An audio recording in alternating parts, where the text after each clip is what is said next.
Where there is a will there is a way. और आज class के beginning में ये कोटेशन यूज करना, ये प्रोवर्ब यूज करना, where there is a will there is a way, उसके पीछे एक रीजन है।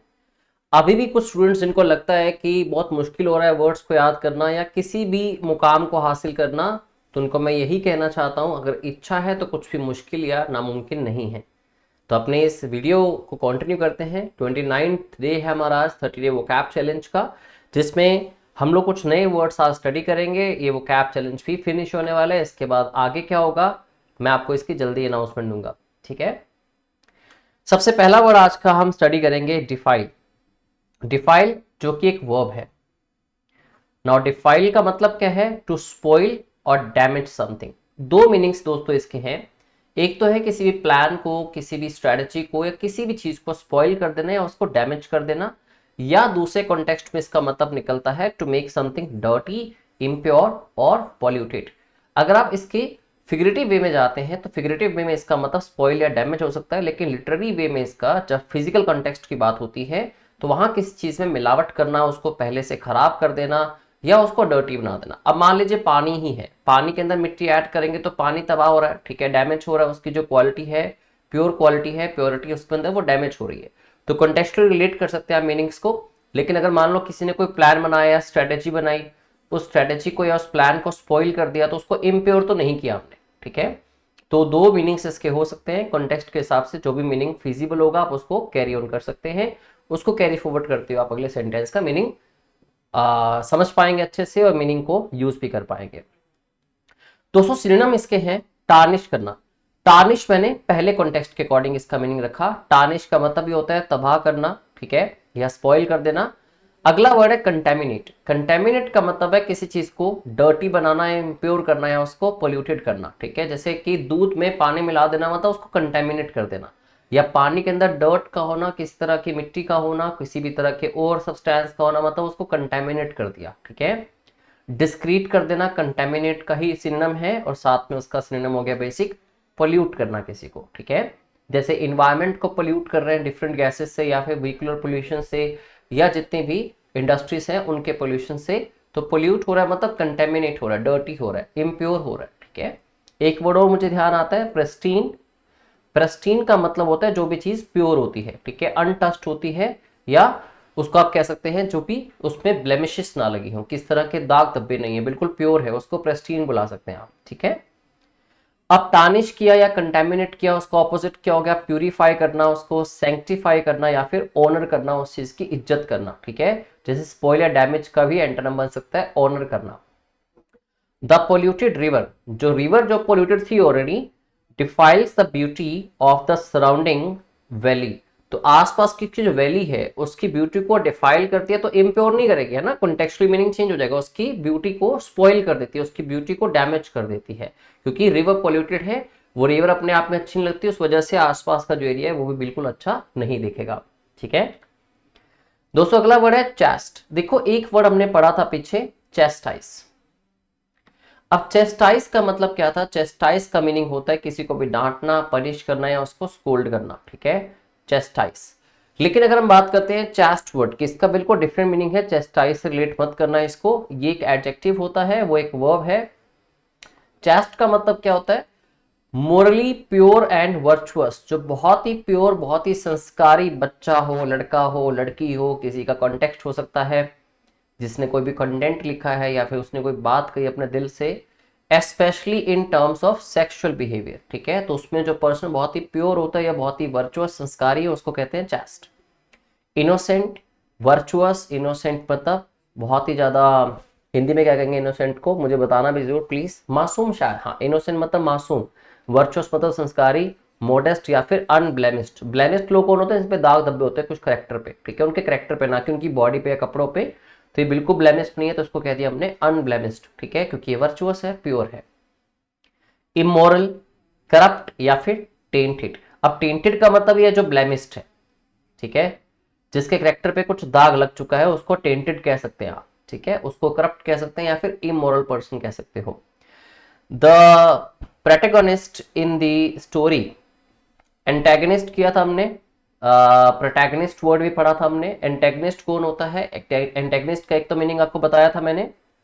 अगर आपको याद हो, एंटेगनिस्ट का एक मतलब होता है एडवर्स, मतलब नेगेटिव। अगर किसी चीज का एंटेगनिस्ट इंपैक्ट है मतलब वो एडवर्स इंपैक्ट है। दूसरे एंटेगनिस्ट कौन होते हैं? जो किसी भी मूवी के अंदर, किसी भी वेब सीरीज के अंदर, किसी भी स्टोरी के अंदर जो विलन होते हैं, ठीक है, उनको एंटेगनिस्ट कहते हैं। अब प्रोटैगनिस्ट कौन है? प्रोटैगनिस्ट जो मेन लीड हीरो होता है, ठीक है, जो हीरो होता है किसी मूवी का, या मेन लीड कैरेक्टर जो होता है उसको कहते हैं प्रोटैगनिस्ट। तो स्टोरी के अंदर जो प्रोटैगनिस्ट है वॉज पोर्ट्रेड, उसको कैसा दिखाया गया? As a chaste and virtuous individual, कि बड़ा संस्कारी और अनब्लेमिस्ड, बड़ा ही इनोसेंट, एडमायर्ड बाय ऑल, जिसको सारे एडमायर करते हैं, ठीक है। तो हीरो को अच्छा ही दिखाया जाता है अक्सर। अगला वर्ड है दोस्तों कोलिशन, बड़ा बेसिक वर्ड है। कोलिशन का मतलब है किस तरह का टकराव दो चीजों के बीच में। A collision refers to the act of two or more objects coming into contact with great force. Great force के साथ दो चीजों का कांटेक्ट में आना मतलब उनमें क्लैश होना, कोलिशन होना। जैसे दो बसेस टकरा गई तो उनका कोलिशन हुआ, दो व्हीकल्स टकराए, या कोई भी दो ऑब्जेक्ट्स टकराते हैं तो, ठीक है। वर्ब में उसके लिए हम वर्ड यूज करते हैं कोलाइड करना। कोलाइड करने का मतलब भी क्या होता है? टकराना होता है, ठीक है। तो ऑफन रिजल्टिंग इन डैमेज और इम्पैक्ट। सिनोनिम्स क्या होंगे? क्रैश, दोनों चीजों के बीच में क्रैश हुआ, स्मैश हुआ, या फिर क्लैश हुआ, ठीक है। एंटोनिम्स क्या होंगे? अवॉइडेंस, मतलब उस चीज को अवॉइड कर रहे हैं आप, टकराव को, या फिर सेपरेशन, दो चीजों की सेपरेशन, ना कि उनका आपस में क्लैश, ठीक है। Sorry, collide, COLID। जहां तक मुझे याद है कोलाइड के स्पेलिंग COLIDE होते हैं। So the collision between the two vehicles, COLL भी हो सकता है यार, कंफ्यूजिंग हो गया भाई, कंफ्यूजिंग हो गया थोड़ा सा, COLL ही होगा कि COLI होगा, ठीक है। आप चेक कर लीजिएगा प्लीज, मुझे लगता है COLL होना चाहिए। The collision between the two vehicles caused a massive traffic jam on the highway।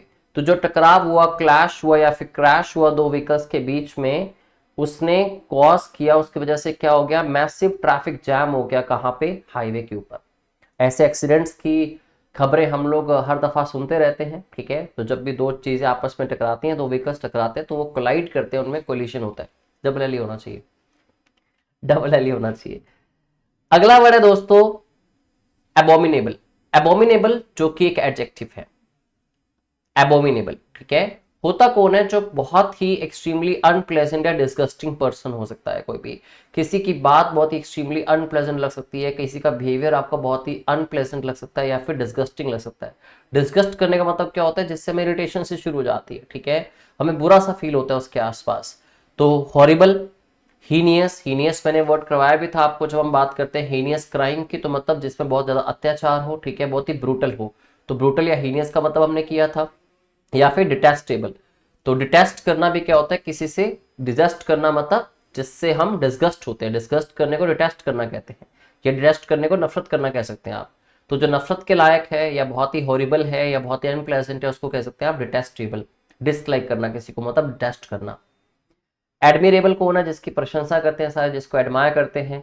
Delightful, या डिलाइटफुल को आप प्लेजेंट कह सकते हो आप, जिसके आसपास होने से बड़ी खुशी फील होती है। या फिर लवेबल, ठीक है। The villagers spoke of an abominable monster. तो विलेजर्स बात कर रहे थे किसकी, या उनकी बात किसकी बात करी उन्होंने? एक एबोमिनेबल मतलब एक हॉरिबल या हीनियस मॉन्स्टर की, दैट हॉन्टेड, जिसने हॉन्ट किया, डरा दिया, नियर बाय फॉरेस्ट को, आसपास के सारे जंगल को। वहां के जानवर हो सकते हैं, वहां के लोग भी हो सकते हैं जो वहां पे आसपास रहते थे, क्योंकि वो एक मॉन्स्टर था, ठीक है। तो शायद उसको अपने प्रे ढूंढता होगा, वो एक प्रेडेटर हो सकता है, शिकारी हो सकता है, राइट। अगला वर्ड है एवर्जन। एवर्जन एक नाउन है। किसी के भी, अक्सर क्या होता है, लोग दूसरों की पर्सनैलिटी को देख के, उनके जो फिजिक होती है, उनका चेहरा देख के, उनको कलर के बेसिस पे उनके थ्रूअर्ड्स एवर्जन रखते हैं। बट रियलिटी में ऐसा नहीं होना चाहिए। किसी को भी आप डिस्क्रिमिनेट मत करो उसके कास्ट, क्रीड, रिलीजन के हिसाब से, उसकी आउटर ब्यूटी के हिसाब से। एवर्जन बेसिकली होती नफरत है, ठीक है। हाँ, किसी के बुरे बिहेवियर की वजह से कोई लोग हीनियस हैं, हॉन्टेड है, जैसे पीछे वर्ड हमने किया, एबोमिनेबल है। तो एबोमिनेबल पर्सन के टुवर्ड्स हमारी एवर्जन होना बड़ी जायज सी बात है, बड़ी नेचुरल सी बात है। एवर्जन दोस्तों होता है किसी तरह की नफरत, अ स्ट्रॉन्ग डिसलाइक और डिसइंक्लिनेशन। इंक्लिनेशन क्या होता है? उसकी तरफ रुझाव होता है हमारा। डिसइंक्लिनेशन उसकी, उसका उल्टा हो गया, टुवर्ड्स समथिंग और समवन। एंटीपैथी कहते हो, एंटी का मतलब तो अगेंस्ट होता है, तो एंटीपैथी को डायरेक्टली आप हेटरेड कह सकते हो, या फिर डिसलाइकिंग कह सकते हो। किसी के लिए भी नापसंदी होना दिमाग में, दिल में, तो उसको डिसलाइकिंग या एंटीपैथी कह दिया। ऐसे डिसटेस्ट होना, लोथिंग होना, क्योंकि लोथ करने का मतलब क्या होता है, लोथ का मतलब भी नफरत करना होता है, टू हेट समवन, और हेट्रेड हो गया इसका, ठीक है। तो ये नाउन है, नाउन के सिनोनिम्स नाउन ही होंगे। एंटोनिम्स में देखें आप तो पहला वर्ड है अफेक्शन, दूसरा है फोननेस, तीसरा है लाइकिंग, इवन इसको इंटीमेसी बुला सकते हो आप। इंटीमेसी का मतलब क्या होता है, किस तरह की क्लोजनेस, आपका किसी से लगाव ज्यादा है, क्लोजनेस है, या फिर उससे मोहब्बत है, लव हो सकता है, ठीक है। तो उसको इंटीमेसी भी बुला सकते हो आप, इसका एंटोनिम एवर्जन का। ऐसे एक वर्ड आता है ग्रजेस भी, ठीक है। तो किसी के लिए गरज होना, दिमाग में, दिल में गरज होने का मतलब भी क्या होता है, किसी के लिए नफरत होना। He could not hide his aversion, वो अपनी नफरत या डिसलाइकिंग छुपा नहीं पाया toward the idea of working on weekends, weekends में भी काम करने का जो आइडिया था उसके टुवर्ड्स, उसकी क्या थी, बहुत ही नफरत थी या डिसलाइकिंग थी। अब वो छुपा नहीं पाया उस चीज को। अब इसके बाद देखो इसका क्या हर्ष हुआ होगा, या फिर इसका क्या रिजल्ट निकला होगा, इम्पैक्ट क्या हुआ होगा, चाहे तो उसको नौकरी से निकाल दे या बाकियों ने भी एक्सेप्ट कर लिया होगा, वो रिजल्ट हमें नहीं पता क्या होगा।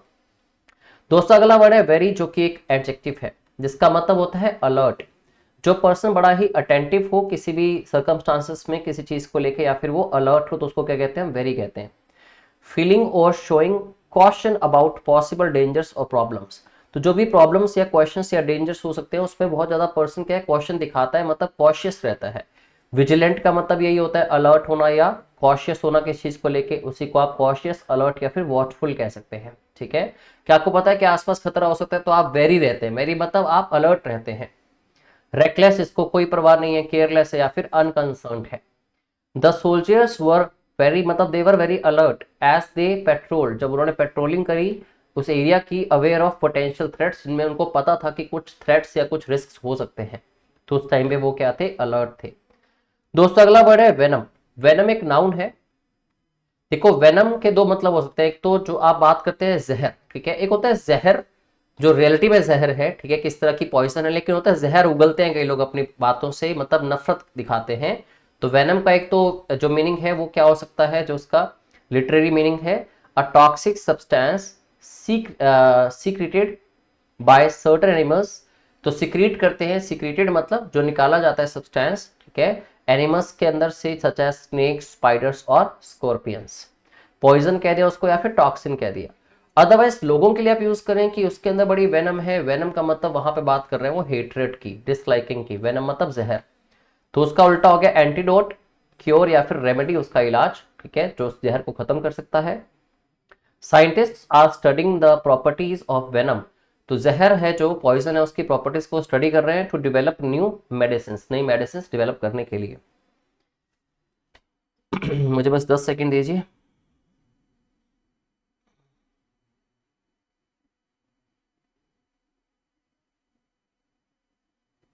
एक अर्जेंट कॉल थी, चलिए आगे बढ़ते हैं। दोस्तों अगला वर्ड क्या हो सकता है, अगला वर्ड है वाउच। वाउच करना मतलब किसी चीज को कंफर्म करना, ठीक है, या उसके साथ उसकी सपोर्ट करना, उस आइडिया की। तो वाउच एक वर्ब है। हमने जैसे आपको एक वर्ड पढ़ाया था कोरोबोरेट। कोरोबोरेट का मतलब क्या होता है, किसी की बात को या किसी के तथ्य को, किसी के आइडिया को एडवोकेट करना, उसका सपोर्ट करना, तो उसको कोरोबोरेट भी कह सकते हैं हम लोग। सर्टिफाई करना, वैलिडेट करना, अफर्म करना कि जो बात कह रहा है वो सच है। टू कंफर्म और guarantee something based on personal knowledge और एक्सपीरियंस। डिनाई करना उसकी बात से, या फिर डिसअप्रूव करना उसकी बात को, कॉन्ट्राडिक्ट करना, उसकी उल्टी बात कहना या अपोज करना, ना कि उसकी सपोर्ट करना, ठीक है। I can vouch for his honesty, उसकी ऑनेस्टी कि मैं अफर्मेशन दे सकता हूं, उसको सर्टिफाई कर सकता हूं, कि मैं पूरी अश्योरेंस के साथ कह सकता हूं कि वो बंदा ऑनेस्ट है। क्योंकि he has always been trustworthy, क्योंकि हमेशा से वो ट्रस्टवर्दी रहा है। अगला वर्ड है दोस्तों जेस्ट। जेस्ट जो कि एक नाउन है। हमारे अंदर जो किसी काम को करने का बहुत ज्यादा पैशन, एंथुसियाज्म होता है, मैंने एक वर्ड आपको जील भी करवाया होगा, शायद जेस्ट भी कहीं ना कहीं डिस्कस हुआ हो सिनोनिम एंटोनिम के अंदर। तो ग्रेट एंथुसियाज्म और एनर्जी, इसको आप जील कह सकते हैं। जो लोग जील रखते हैं अपने अंदर बहुत ज्यादा, उनको जेलस कहा जाता है। जेलस मतलब एंथुसियास्टिक या पैशनेट लोग, उनको हम कहते हैं फर्वेंट। फर्वेंट वर्ड आपको करवा चुका हूं मैं, फर्वेंट जो बड़े पैशनेट होते हैं, तो इसको फर्वर कह सकते हो आप, पैशन कह सकते हो, एनर्जी कह सकते हो, जेस्ट या फिर जील, इंपॉर्टेंट वर्ड्स हैं दोनों। लेथार्जी उसका उल्टा आलस, डलनेस या मोनोटनी। मोनोटनी क्या होता है, कुछ बोर्डम, मोनोटनी को आप बोर्डम कह सकते हैं। बोर्डम जिसकी वजह से हम बोरिंग फील करते हैं, ठीक है, मोनोटोनस एक्टिविटीज होती है ना तो हम बोर्ड फील करते हैं, तो जो बोर्डम है मतलब बोरियत है उसको मोनोटनी कहा जाता है, ठीक है। She performed her dance routine with great zest, उसने अपने डांस रूटीन को परफॉर्म किया पूरे के पूरे पैशन के साथ, एनर्जी के साथ, कैप्टिवेटिंग द इंटायर ऑडियंस, जिसमें उसने सबका ध्यान अपनी तरफ आकर्षित कर लिया। कैप्टिवेट करने का मतलब क्या होता है, या तो फिजिकल टर्म्स में किसी को बंदी बनाना या किसी का ध्यान अपनी तरफ आकर्षित कर लेना पूरा। अगला वर्ड है दोस्तों यल। यल तो आपको पता ही होगा, चिल्लाना, शाउट करना, एक वर्ब है। टू शाउट और cry out loudly, often due to, या तो एक्साइटमेंट की वजह से ऐसा होता है, गुस्से की वजह से या दर्द की वजह से या फिर किसी अर्जेंसी की वजह से, ठीक है। तो किसी ना किसी रीजन की वजह से लोग चिल्लाते हैं। शाउट करना, स्क्रीम करना, कॉल या फिर होल्डर करना, ठीक है। एंटरम्स होंगे, विस्पर करना मतलब फिसफिसाना किसी कान में, मरमर करना या फिर मटर करना, जैसे पत्ते यहाँ, पत्ते जब हवा में यहाँ वहाँ झूल रहे होते हैं तो मटरिंग की साउंड आती है, ठीक है, उसको मर्मरिंग या मटरिंग की साउंड कह सकते हो आप, मतलब बहुत ही धीमी आवाज। The coach yell echoed, the coach का चिल्लाना था, ठीक है, एकोड मतलब वो गूंजा, अक्रॉस द फील्ड, पूरी फील्ड में, as he gave instructions to the players, जब उसने इंस्ट्रक्शंस दी सारे प्लेयर्स को। तो दोस्तों ये आज के वर्ड्स थे, इन सारे वर्ड्स को आप अच्छे से लर्न कर लीजिए, बहुत ही इंपॉर्टेंट वर्ड्स हैं लेकिन आसान भी थे आज की क्लास के सारे वर्ड्स, तो याद रखना भी आसान होगा आपके लिए, ठीक है। मुलाकात होगी आपसे कल last day of vocab 30 day vocab challenge में, ठीक है, डे 30 में। Thank you very much and have a good day.